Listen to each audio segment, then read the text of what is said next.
बिस्मिल्लाहिर्रहमानिर्रहीम। अस्सलामु अलैकुम। जी हाँ नाज़रीन, मैं वकील मोहम्मद अहमद और आप देख रहे हैं मेरा official YouTube channel Ahmad health tips. तो आज की इस वीडियो में मैं आपके साथ प्रेगनेंसी ठहर जाने के बाद जो सिम्टम्स, कुछ निशानियाँ आपके जिस्म में ज़ाहिर होती हैं जिससे आप ऑब्ज़र्व कर सकते हैं कि आपकी प्रेगनेंसी जो है वो ठहर चुकी है या नहीं।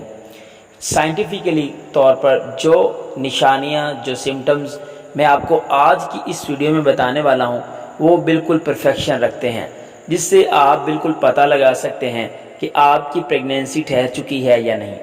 आपके साथ शेयर करने वाला हूँ सिर्फ़ और सिर्फ 3 ऐसी निशानियाँ जो कि बहुत ही ज़्यादा कारआमद हैं। तो वीडियो में मज़ीद आगे बढ़ने से पहले अगर आपने हमारे चैनल को पहली दफ़ा विज़िट किया है तो काइंडली चैनल को सब्सक्राइब कर लें और बेल के आइकन को प्रेस कर लें ताकि इस तरह की नेक्स्ट वीडियो का नोटिफिकेशन आपको बाआसानी मिल सके। और अल्लाह ताला की ज़ात से दुआ है कि जिनके पास औलाद जैसी नेमत नहीं है, अल्लाह ताला की ज़ात अपने प्यारे महबूब हज़रत मोहम्मद सल्लल्लाहु अलैहि वसल्लम के सदक़े उन तमाम बेऔलाद जोड़ों को औलाद नरीना अता फरमाए। आमीन सुम्मा आमीन। कमेंट में आमीन लाजमी लिखिएगा। सबसे पहले मैं आपके साथ कुछ निशानियाँ शेयर कर लेता हूँ, उसके बाद उसकी डिटेल आपके साथ शेयर करूँगा। सबसे पहले आपने समझना है 3 निशानियाँ। पहली कि आपको कब्ज़ हो जाना, गैस ज़्यादा बनना, नंबर 2 पे मॉर्निंग की सिकनेस होना, और नंबर 3 इम्प्लांटेशन ब्लीडिंग, और नंबर 4 पे आपको बार बार यूरिन आना। ये कुछ ऐसी निशानियां हैं जो साइंटिफिकली तौर पर बिल्कुल परफेक्शन रखती हैं। अब इनकी डिटेल समझ लेते हैं। मॉर्निंग सिकनेस, जब आप मॉर्निंग में उठेंगे उसके बाद आपको वॉमिटिंग होगी, यानी कि कै मतली इस तरह से आपको महसूस होगी। वे क्यों होता है? क्योंकि जब आपकी बॉडी में प्रोजेस्टेरोन का लेवल बढ़ता है उसका सीधा इफ़ेक्ट जो होता है वो आपके मैदे के ऊपर होता है, और मैदे के ऊपर जब इफ़ेक्ट पड़ेगा उससे आपको कब्ज़ भी हो सकती है, उससे आपको मतली भी हो सकती है। ये 2 ऐसी अहम चीज़ें। उसके बाद आपको जो मॉर्निंग सिकनेस होगी ये कंप्लीट हो गया। आफ्टर दैट आपको है इम्प्लांटेशन ब्लीडिंग।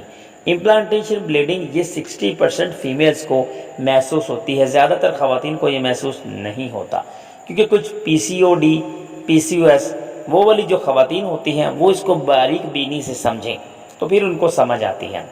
इम्प्लांटेशन जो ब्लीडिंग होती है वो इस वजह से होती है जब इम्प्लांटेशन का अमल जारी हो रहा होता है और उसके बाद जो आपका एग होता है, फर्टाइल एग होता है, वो बच्चेदानी की वाल के साथ चिपकता है, और चिपकने के बाद आपको महसूस होता है कि हल्का फुल्का ब्लड, लेकिन सम टाइम आपको ये ब्लड महसूस नहीं भी होता, जिसकी वजह से कुछ ख़वातीन को ये पता नहीं चलता। उसके बाद ज़्यादा यूरिन का आना, बार बार आपको पेशाब की हाजत की होती है, इवन कि आप रात को उठ के अपनी नींद ख़राब करके अपनी यूरिन पास करते हो। इसकी वजह क्या होती है? जब आपकी खून की रवानी बढ़ेगी, क्योंकि जो बच्चादानी होती है उसको न्यूट्रिशन की ज़रूरत होती है, तो जो ब्लड होता है वो ज़्यादा सर्कुलेशन करता है। जब ब्लड ज़्यादा सर्कुलेशन करेगा तो किडनी भी ज़्यादा सर्कुलेशन करती है, और ये किडनीज का जो अमल होता है वो ज़्यादा तेज़ हो जाता है, जिसकी वजह से आपको बार बार ज़्यादा यूरिन आता है। सम टाइम क्या होता है कि आपकी जो यूट्रस होती है उसका साइज़, उसका वॉल्यूम इंक्रीज़ होता है, जिसकी वजह से भी आपको ज़्यादा यूरिन आ सकता है। ये कुछ ऐसी निशानियां हैं जो आपको बज़ाहिर तौर पर अपनी बॉडी में नज़र आ जाए तो आप समझ लें कि आपकी प्रेगनेंसी जो होती है वो ठहर चुकी है।